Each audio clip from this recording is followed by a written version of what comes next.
Make some decisions, and I think that the leadership that we're looking for has to come from business.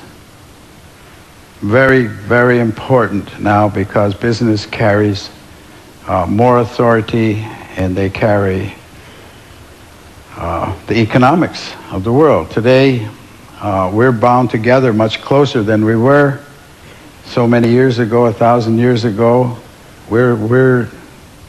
We're neighbors, and we're bound together by electronics. We're bound together by technology.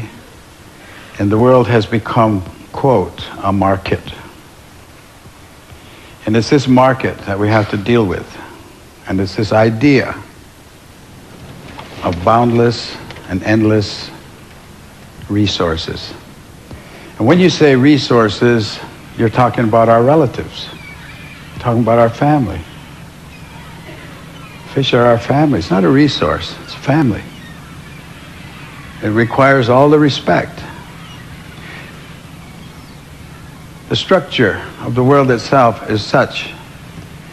It functions on natural law, and the natural law is a powerful regenerative process. There's a process of regeneration that continues and grows and is endless. It's absolutely endless if everyone agrees to the law and follows the law. But if you challenge the law and you think you're going to change the law, then you're bound to failure. And in that failure will be a lot of pain, because the natural law has no mercy. It is only the law.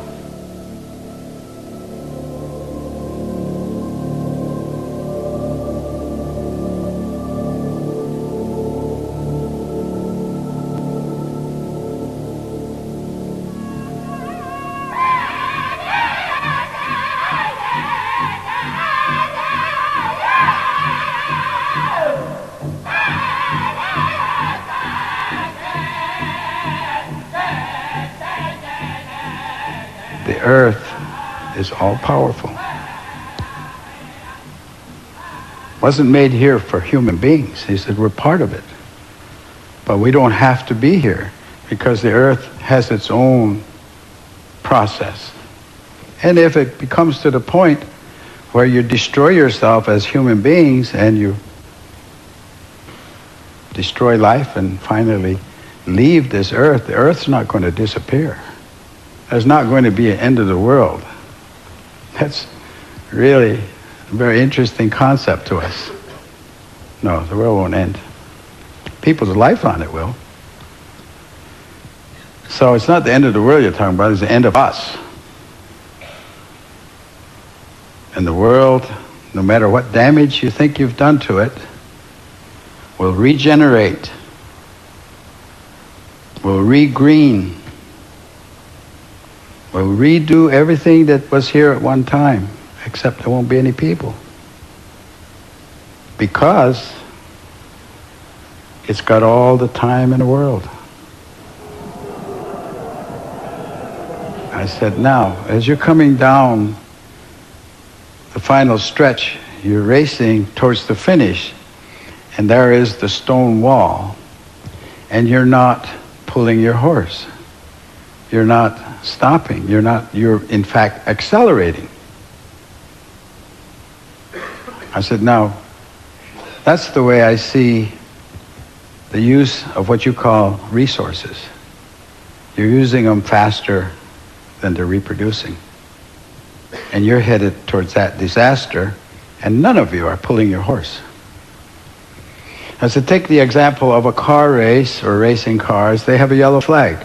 When there's an accident or something, a yellow flag comes out, everybody gets into line, and they slow down, and they have sort of a common sense about that, at least. I said, do you have a concept of a yellow flag? Is there a yellow flag amongst your ideas or your thinking here? And one of the gentlemen, and they were all men, maybe 50 to 60, 65, he said, you know, he said, I understand what you're saying, but to answer your question, no, we can't. We can't pull our horse, as you say, because, he said, we have to show a profit. As a CEO, I must show a profit. If I don't show a profit, he said, I'm fired. Simple as that. I'm out of a job. I have to show a profit. I said, to who? He said, to you, the stockholder. I said, well, are you married? He said, yes, I am. I said, do you have children? He said, yes, I do. I said, do you have any grandchildren? He said, I have two boys.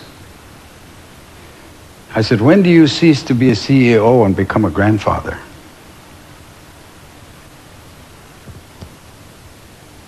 There was a lot of silence there because that was a moral question. And if you don't have a moral question in your governing process, you don't have a process that's going to survive. That's the governing law, the moral question. You must have a moral society, or you won't have any. He couldn't answer the question, and neither could anyone else, because it was a moral question. That's what we have to get back to. So they said, well, got kind of heavy silence there. So they said, look, you're an Indian, and we keep hearing about Indian prophecies.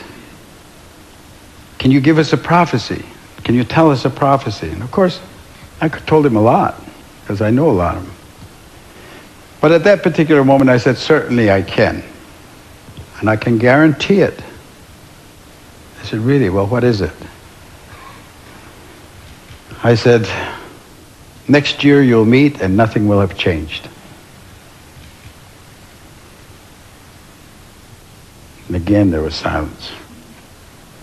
We're moving in a very direct line to that stone wall.